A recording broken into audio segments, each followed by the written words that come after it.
They gave us this poster before going into the movie theater. Yeah, that looks crazy. And look what's on here. That makes you expect a lot. He kept the purple crayon secret for like 10 minutes. You expect with a crayon where you could draw anything, at all, and use your full imagination, like you would go so much bigger.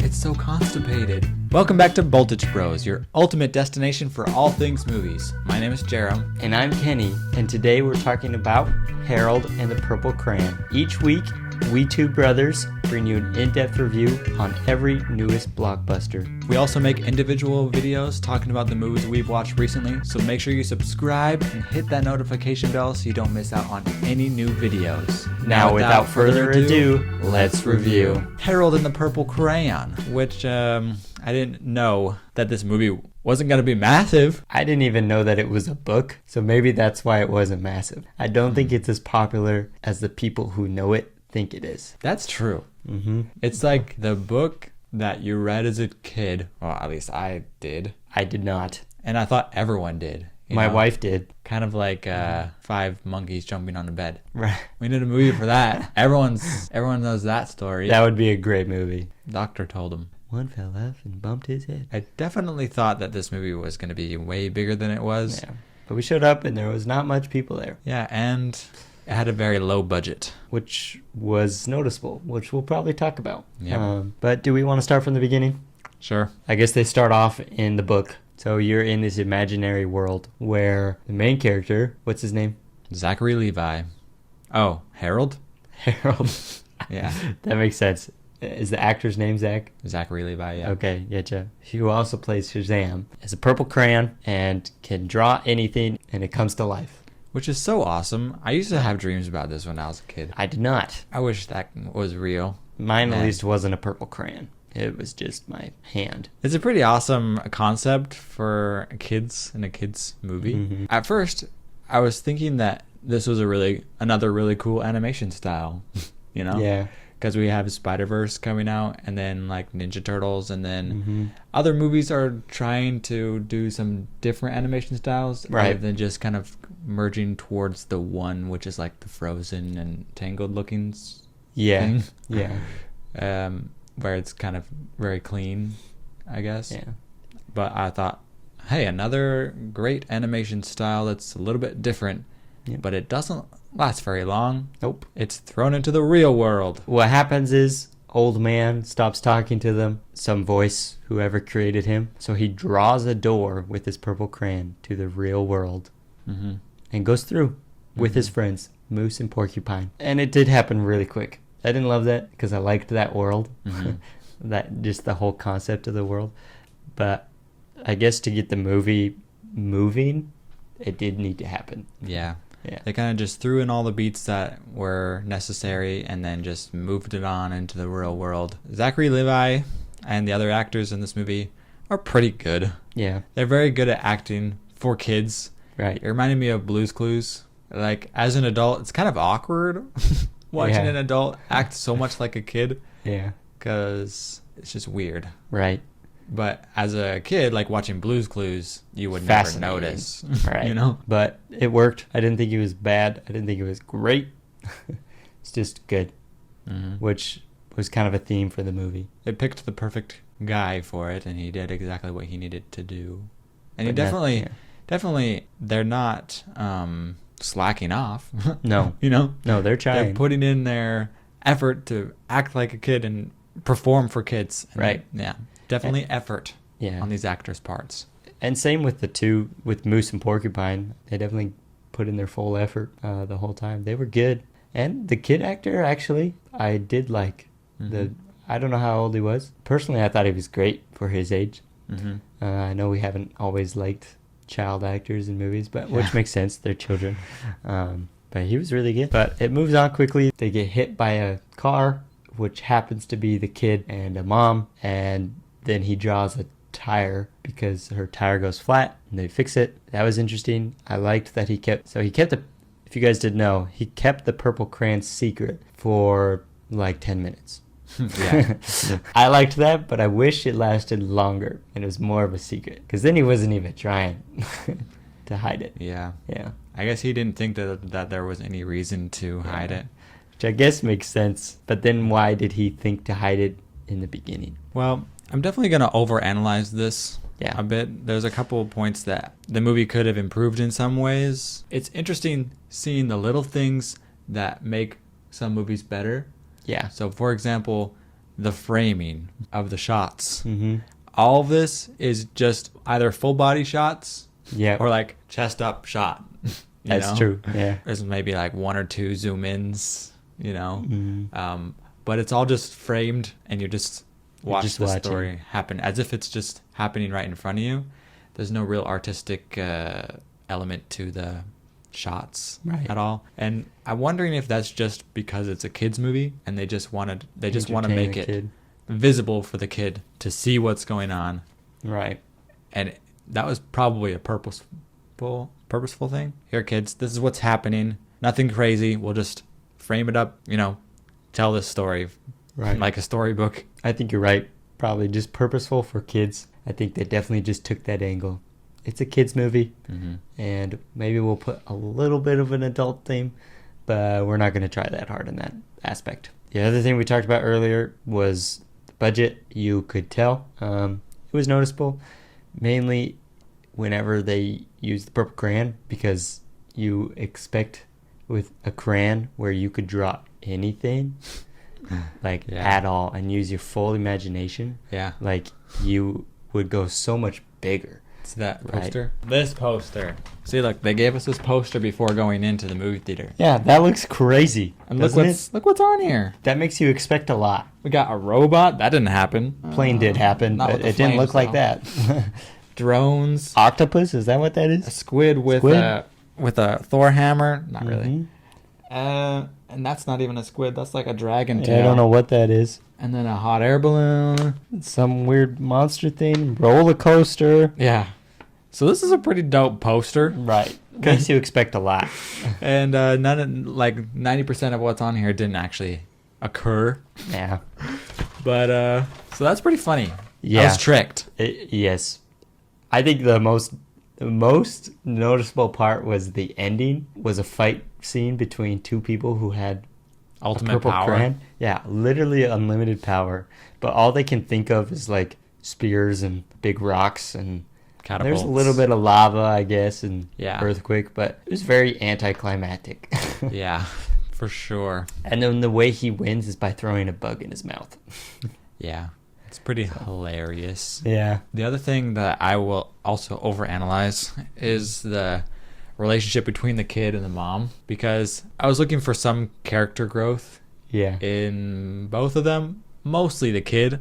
I was looking for some character development in the kid because he had multiple beats throughout the whole movie where he's trying to tell his mom to believe in the purple crayon and believe in his monster that he has. Right. And she's always constantly saying no, and he's always constantly going, oh man, and walking away. Yeah. So I was waiting for his character moment to tell his mom, I don't care, I'm gonna go anyway. Yeah. Like, no. But instead, you just had to wait for her to actually see something to happen. Right. Which kind of defeats the purpose. Yeah. And she's like, oh, I should have believed you. Right. She didn't actually have development. Yeah. Right. And there's no saying that the next time the child says something, she'll believe him, Yeah, exactly. She probably won't. Right. She didn't change. Yeah. And also, the kid's friend, imaginary friend, wasn't real. Yeah. Until he had a purple crayon. Yeah. So, that too. She's not crazy. Yeah. So, that was a little odd to me. Yeah. Because even the kid, once he gets the purple crayon, is surprised at everything that's showing up, as if it didn't show up in his brain already. Yeah. So, but I wonder if they did that as well for the audience, because I guess in lots of movies there are rebellious teens. Yeah. Or rebellious kids, and they didn't want to have a rebellious kid in this movie. Yeah. He always just listened. He's always like, even when he was right. The only time he didn't listen was when he didn't go to school. Oh. And they flew on a plane. But he never did it to her face. Right. He needed to do it to her face. Stick it to the man. Have that character development. Yeah. I did see coming the twist. I was thinking character development with the main character, which is Harold. Is it Harold, or is that the name of the author? Harold is the purple crayon guy. Okay, gotcha. Well, the author of the book passes away and leaves a letter, which originally I liked, but now that I think about it, I don't like it that much. I don't know if you're the same way. Meh. But either way, it probably would have been fine. It wrapped it up, the question from the beginning about... Why do I exist? Yeah, why do I exist? Yeah. Yeah. I would have kind of liked if he was still alive. I'd talk to him face to face or something. But he's probably dead in real life. Yeah. So that's... It's an old the book. thing that they're doing. Right. It's like paying homage to him. Yeah. That's true. I mean, he has a whole house. Is that house real? I don't think so. Okay. Probably not, but that would have been awesome. I would go visit. Did you laugh? Sometimes. I remember laughing a couple times. Yeah, I remember laughing, but I don't remember why. Out loud. But yeah, I remember laughing a couple times. Yeah, but I don't remember why, so it wasn't super memorable. Yeah. But it was actually, I did laugh at the constipation joke. I don't even remember. It was like, everyone in this world it's so constipated. Because he said complicated wrong or something. Oh. Yeah. I do not remember. He said the world is constipated. Or something like that. And I actually laughed for some reason. I do not remember some odd that reason. at all. I thought that was funny. Yeah. I thought he was going to be like more of a villain, but it is a kid's movie. So I guess it makes sense. He was just more of I just want my world, everyone to understand my world. But he doesn't even really turn into a villain until like the very end. Mm-hmm. Like he's not really a villain until then. Yeah. Well, something about the movie was gripping. I remember thinking during the movie, I am watching this. Yeah. You know, I don't actually want to leave. Right. You know, like other movies in the theater, like If, I was actually getting pretty bored. Yeah. Like, I would be okay with just leaving. Yep. But with this one, I didn't want to leave. And my thought was, if this was turned on, like if the family was watching it in the living room and I was like, you know, coming downstairs to get some food, I'd probably be like, what's this? And then like slowly just like watch the movie. Yeah. Like, cause it's, no, I agree. Like, there's something about it that's kind of like, I don't know. Yeah, something pulls what's you the in. Word? Yeah. I don't. It's like, this is ridiculous. I'm going to watch. Yeah. I think that it's just so simple. You don't have to overthink watching it. Mm-hmm. Which a lot of movies nowadays, they're trying to put in some big overall message or some political belief or some other random deep thing. Mm-hmm. But the beauty of kids movies. Right. This movie is just a simple movie about a purple crayon that is powerful, and it's about believing. Mm-hmm. And that's it. And I think one of the things that would, if I was coming downstairs and I saw somebody watching this, and then I saw the lady go at the screen, I'd be like, what the heck? What's happening here? For some reason this is entertaining. Yeah. I think part of the reason why you slowly, like you were saying, if it was on, you'd slowly sit down and watch. Mm-hmm. It's probably because you don't actually have to know like the first half of the movie. Yeah. You know? You could jump in at any point. Yeah. And you'd understand the whole movie. Yeah. Right. You don't have to do any deep dive. Like imagine if you just jumped into Avengers Endgame halfway through. Yeah. Right? You would leave. But still, even like the story is simple enough and is following a narrative enough that you're watching the whole time. Like you're waiting for the things to happen. Right. Like with Despicable Me 4, if someone was watching that, I would not stay down and watch Despicable Me 4 because it could be at any point in the movie and it goes to random places. And right, exactly. I don't care. Yeah, you don't. In Despicable Me 4, you have to be there from the beginning. Well, and even then, the story doesn't go anywhere. Right. Yeah, what I'm saying is, with this one, it's captivating the whole time. And if you jump in halfway through, it's still captivating. Mm-hmm. Right. It's going somewhere. Yeah. Yeah. Even if, because the kid finally needs his mom to believe, and like Harold needs to believe in himself. And, yeah. So Yeah. it's at least going somewhere. Yeah. It's not just a It's happening. make the kids laugh thing. It is an actual story. One more thing. Okay. When Moose had the earphones on and he was listening to the Moose like eating or something. Yep. Then they had that scene where he's listening to it and the stuff's going on behind him. Yep. And they play a classical music song. Reminiscent of Spider-Man. Well, yeah. Yeah. I was thinking instead of playing the classical music, they just should have had the sound of a moose chewing. Yeah. You know, that'd be so Yeah, much that more would have been so funny. good. You know, he's just sitting there listening to a moose chewing with all the stuff going in the background. But instead, they just had a random classical song. Yeah. I thought they were going to use that moment for a joke of he puts on the headphones because there's a moose, but then it's some hunter and the moose gets shot or something. Oh, man. That'd be so sad. But I guess it is a kid's movie. But I thought they were going to use it and he was going to freak out. Also, what was with him turning into a moose randomly? Fear. Yeah. Remember? But why? I think it's a fear thing. Yeah. But it just like, even within the realms of the movie, it just didn't make sense to me because Porcupine didn't turn into a porcupine. Yeah, they didn't have And the the budget purple for a and Harold porcupine. didn't randomly turn into a purple dude, even though everything else he drew was purple. Yeah, but he had a blue jumpsuit, and they changed out of it. That's true. The music, the classical music, is another reason why you could tell like it had a low budget, because the piano song that the mom played on the piano was a classical song, like that they didn't have to pay for probably. Right. Yeah, that's true. I wish it was some other song that was more sentimental to Yeah. her or something. Also, I'm just gonna mention this quickly, about she was married to someone and he died. Oh, And yeah. the kid had a dead father. Right.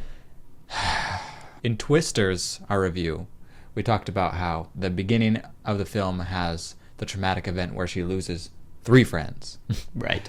And not that losing more people is just like better for the film, Yeah. but the film did it better in the fact that this was actually a traumatic event for her rather than Right. just an element of the story that is just there to use for story elements. Right. And like it's really bothered me that they did that in this movie. Like Mhm. he just has a dead father. Well, 'cause and even when he because says- it's part of the story.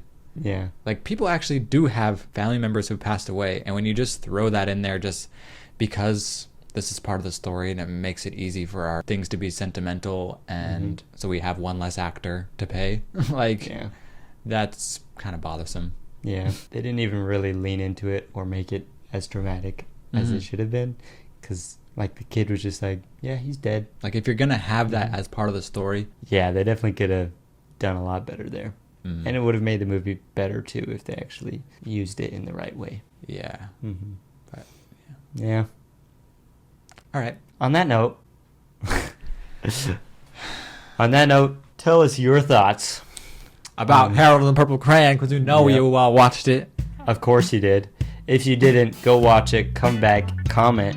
Seriously, Let us know what you guys, think. you have to watch this movie. Yeah, it's totally the best, and you need to see it. And like this video and share it with your friends. And as always, remember to subscribe. I'm Jerem. He's Kenny. Let's bolt. Now get up and bolt. I'm bolting.